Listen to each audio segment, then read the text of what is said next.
Level 1. The Coerced Informant. You are a university student in Moscow. The year is 1970. You study literature and dream of writing poetry.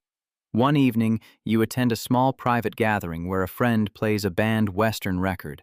You sing along and laugh.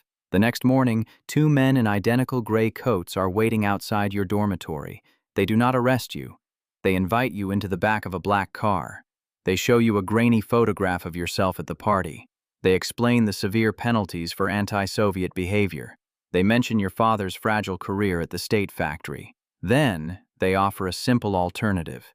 They hand you a small notebook. They want you to write down the names of any students who express dissatisfaction with the state. You are paralyzed by a cold, sudden terror. Yet you realize your entire life is completely fragile. You take the notebook.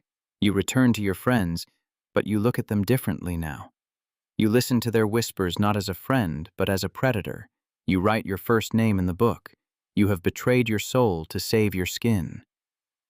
Level 2. The Surveillance Technician. You prove your loyalty by destroying the lives of 3 classmates. The state rewards your compliance. You are officially recruited into the lower ranks of the security apparatus. You are no longer writing in a notebook. You wear a plain uniform and sit in a freezing, windowless room in the basement of a concrete apartment block. You wear heavy headphones for 10 hours a day. Your job is to listen to the tapped telephone lines of suspected dissidents. You hear husbands arguing with wives about the price of bread. You hear mothers crying over sons sent to distant military outposts. You hear the banal, desperate symphony of ordinary human struggle. You are instructed to transcribe every sigh, every coded whisper, and every forbidden joke. At first, you feel a deep, gnawing guilt invading the absolute privacy of your neighbors. But the state teaches you that privacy is a capitalist disease. You learn to detach yourself completely from the voices. You become a cold, mechanical filter for the state. You flag a conversation about a banned book. You send the transcript upstairs. 2 days later, the voices on that specific line go permanently silent. Level 3. The Handler. You are promoted out of the basement. You are given a tailored suit and a desk at the central headquarters. You are now the man in the gray coat waiting outside the dormitory. You are a handler. You manage a sprawling network of civilian informants. You recruit waiters at international hotels, prostitutes, and disgruntled clerks at foreign embassies. You do not use physical torture. You use advanced psychological extortion. You find a married diplomat having a secret affair. You photograph him. You invite him to a quiet cafe and slide the photographs across the table. You watch the blood completely drain from his face. You offer him a choice between absolute public ruin and quiet cooperation. You master the terrifying art of breaking human beings without leaving a single physical mark. You learn to smile warmly while holding a metaphorical blade to a man's throat. You realize that everyone has a secret they will do absolutely anything to protect. You weaponize human shame. Or you collect tiny fragments of classified intelligence from a dozen broken people and assemble them into a weapon for the motherland. You are a merchant of fear. Level 4. The Interrogator. Your talent for psychological manipulation gets you transferred to the internal prison. You work in a secure facility that does not officially exist on any public map. The walls are thick concrete, designed to absorb sound perfectly. You deal with the traitors, the captured foreign spies, and the high-level defectors. You sit across from them in a stark, blindingly lit room. The prisoner is exhausted, shivering, and completely disoriented. You do not shout. You do not strike them. You use the quiet, relentless pressure of the state. You deprive them of sleep for consecutive days. You manipulate their perception of time. So you tell them their family has already been arrested and their children have been placed in state orphanages. You watch their psychological defenses slowly crumble under the suffocating weight of total isolation. You learn that the human mind is far more fragile than the human body. When they finally break, they do not just confess to the crimes they committed. They confess to crimes you invent for them. You write the statement. They sign it with trembling hands. You send them to the dark cells below. Level 5, the illegal. You are selected for the most dangerous and prestigious assignment in the entire directorate. You are completely scrubbed of your Soviet identity. You spend 3 grueling years learning to speak English with a flawless regional American accent. You memorize the rules of baseball, the names of local politicians, and the lyrics to popular songs. You are smuggled into the United States through Canada. You assume the identity of a deceased child. You are a ghost operating deep behind enemy lines. You establish a completely mundane suburban life. You work as a mid-level manager at an engineering firm. You marry an American citizen who has absolutely no idea who you truly are. Your entire existence is a meticulously constructed, suffocating lie. You spend your days discussing sports at the water cooler, and your nights transmitting heavily encrypted microdots back to Moscow using shortwave radio bursts. The paranoia is absolutely constant and physically exhausting. Every time a police car drives past your house, your heart stops. You know that if you are discovered, there will be no diplomatic immunity. You will spend the rest of your life in a federal penitentiary. Level 6, the resident. You survive your deep cover assignment and are recalled to the motherland. You are promoted to the rank of resident, the chief of intelligence operations at a major Soviet embassy in a Western European capital. You operate under diplomatic cover, usually posing as a cultural attaché.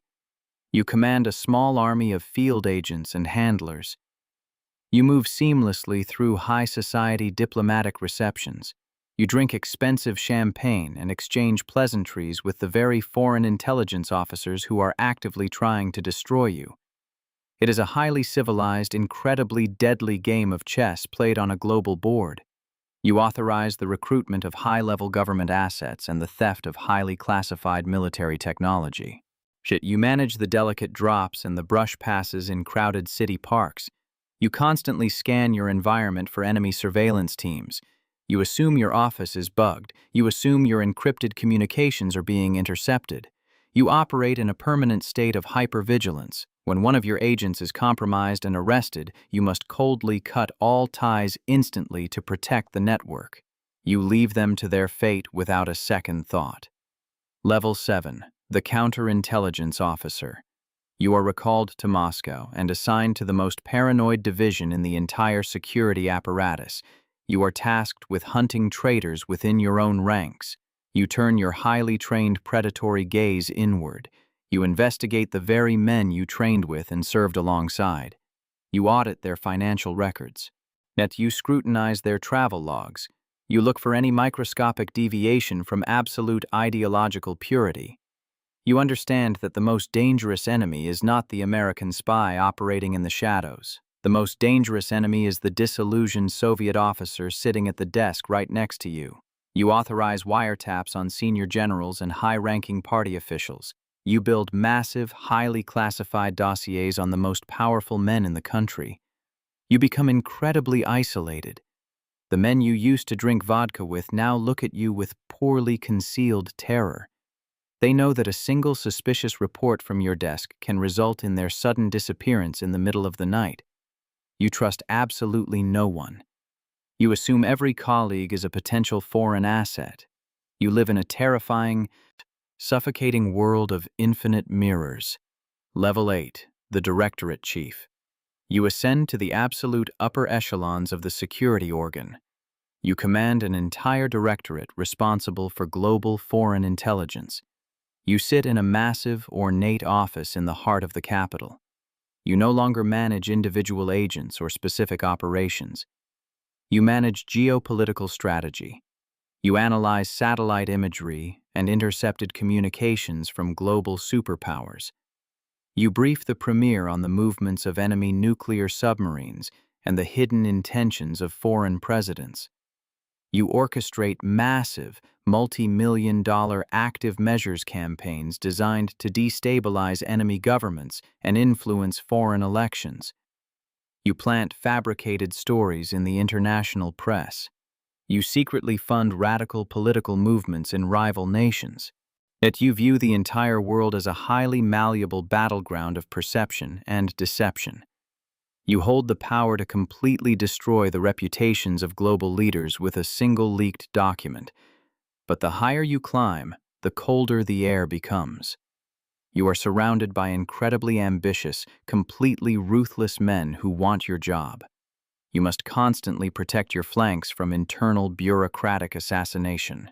You realize that in this brutal system, loyalty is completely temporary, and power is the only absolute currency. Level 9, the Deputy Chairman. You are appointed to the inner circle.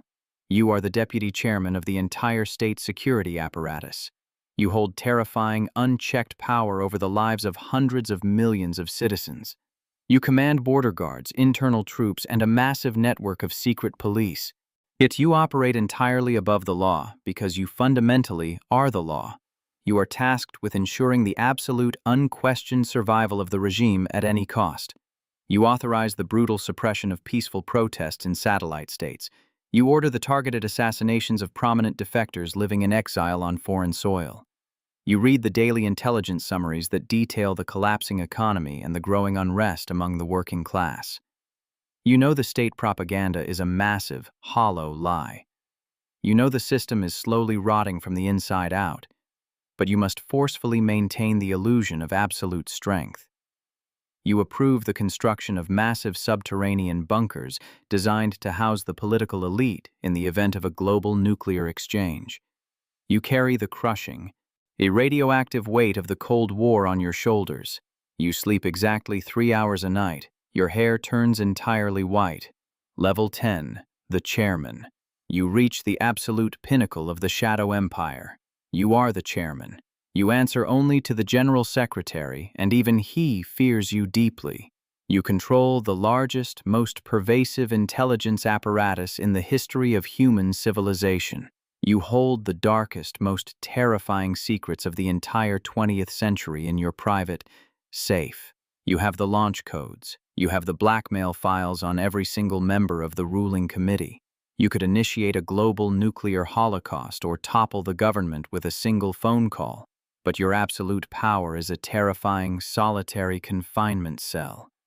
You live in a highly fortified dacha surrounded by elite guards.